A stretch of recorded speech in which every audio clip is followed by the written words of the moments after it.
Estem aquí sobre racisme com a acusació popular contra Xavier García Albiol.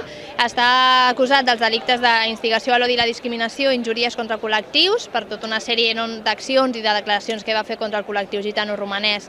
Avui estem satisfets perquè per fi hem aconseguit que se'l jutgi per aquests delictes i el que esperem de dins que es faci justícia una mica. Pensem que és difícil perquè tot el Codi Penal, etc., no és gaire...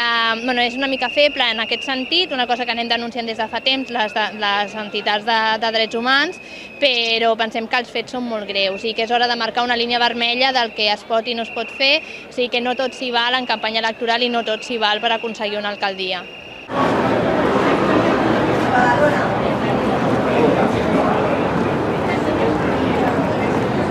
Simplemente venimos a defender nuestro alcalde, no hay más, no hay más. Ha mirado por el ciudadano, lo mismo que nosotros queremos mirar por él, y nada más, no hay más que decir ya.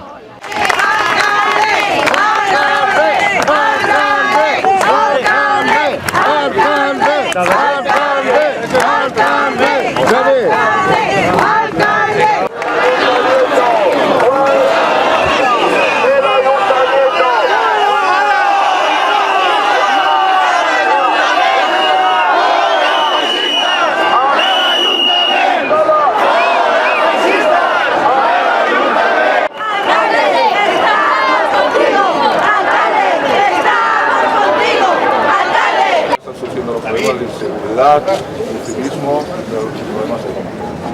Y es por ellos que hoy estoy aquí. Y por esto, a mí me parece una tremenda injusticia que tengamos que estar en este sitio, pero una tremenda injusticia ya no por mi persona, sino por estos vecinos de estos barrios de la ciudad de Badalona que lo están pasando mal, que lo pasaban mal por esos problemas de convivencia y de civismo que provocaven determinados i és el que... Perfectament que quan el senyor fiscal em va cridar a declarar li vaig dir que els fulletons estaven a la seva disposició, que estaven a la seu, que segueixen estant a la seu i que els posava a la seva disposició per entregar-los. Amb una diada que tinc que dir que per mi no ha estat agradable. Vindre aquí a aquest judici és algo que no m'agrada.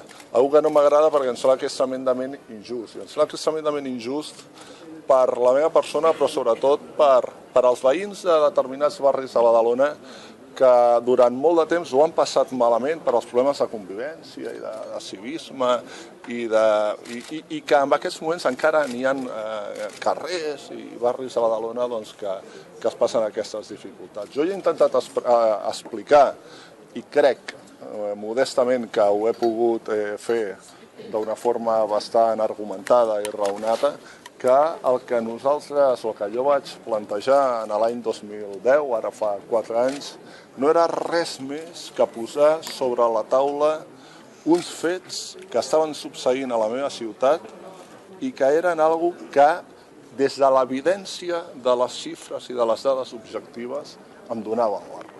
Una persona que m'agrada ser molt sincera. Teníem un problema, aquest problema existia, i que si al llarg de les 40 o 50 declaracions que jo vaig fer en aquelles 24 o 36 hores va haver-hi alguna expressió que no era adequada, doncs evidentment que anem a veure que això ho lamento i que jo em puc equivocar en determinades expressions verbals, en una paraula en concret al llarg d'una entrevista o en unes declaracions, evidentment que sí, escolti'm, i això és una evidència que alguna paraula pot ser que no sigui encertada. I res, molt tranquil i a l'espera que el senyor jutge dicti sentència.